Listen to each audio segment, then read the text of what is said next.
Hello and good day, everyone. In my opinion, freedom from conformity, freedom from caring about what others think of you, is the highest kind of freedom, at least in this material world.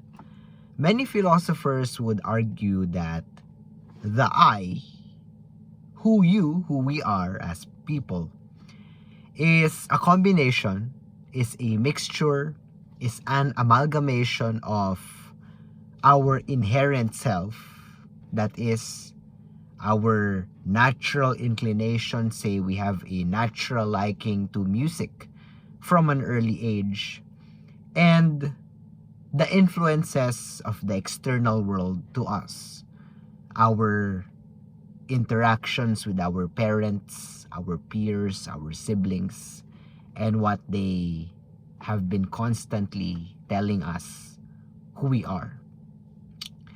But oftentimes, as we grow up,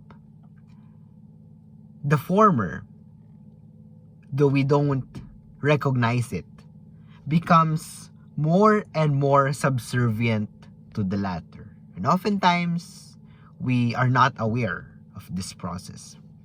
As we grow up, as we grow older, the more we conform more and more, the more we follow, usually automatically, almost robotically, to what others want us to do, what others want us to become. And this starts also at an early age.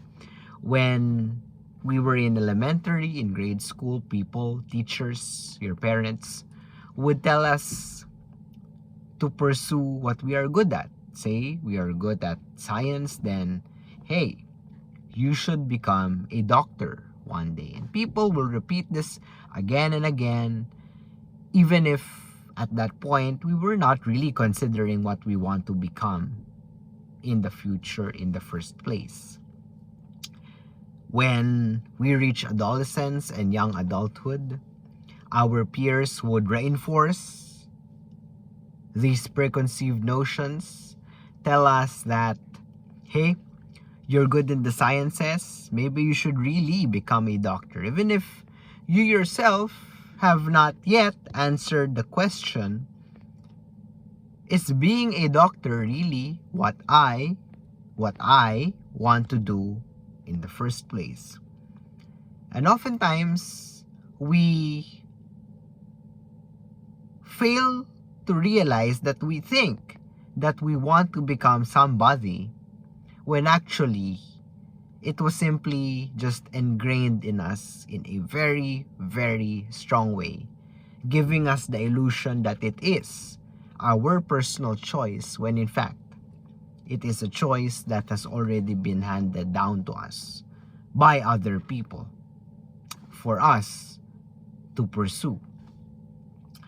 And so one day, when one does decide to really pursue what you want to do for yourself, what you want to do on your own, by your own volition, personally, I think that is the time when one becomes truly, truly free and truly alive. And mind you, that is a difficult and almost impossible undertaking, because no matter how hard we try and how hard we convince ourselves, there are many things that we do which we do simply out of social conformity. The fact that we go to work, that we have to wear clothes when we are outside, these are things which we do and we will continue to do because of social conformity. But when it comes to pursuing one's dreams, one's passion, ultimately, one becomes genuinely free when the choice is owned by the I, when the choice is owned by the person. and when they decide that this is my choice. Sure, some people may have told me to pursue this choice, to choose this choice, but ultimately, I am the one doing the choosing. Doesn't matter whether people support or disagree with the choice, whether the choice was ingrained upon you since from an early age, as long as you have ownership over that choice. That, in my opinion, is the greatest form of freedom. Thank you very much everyone for watching, and I'll see you again in our next video. Take care.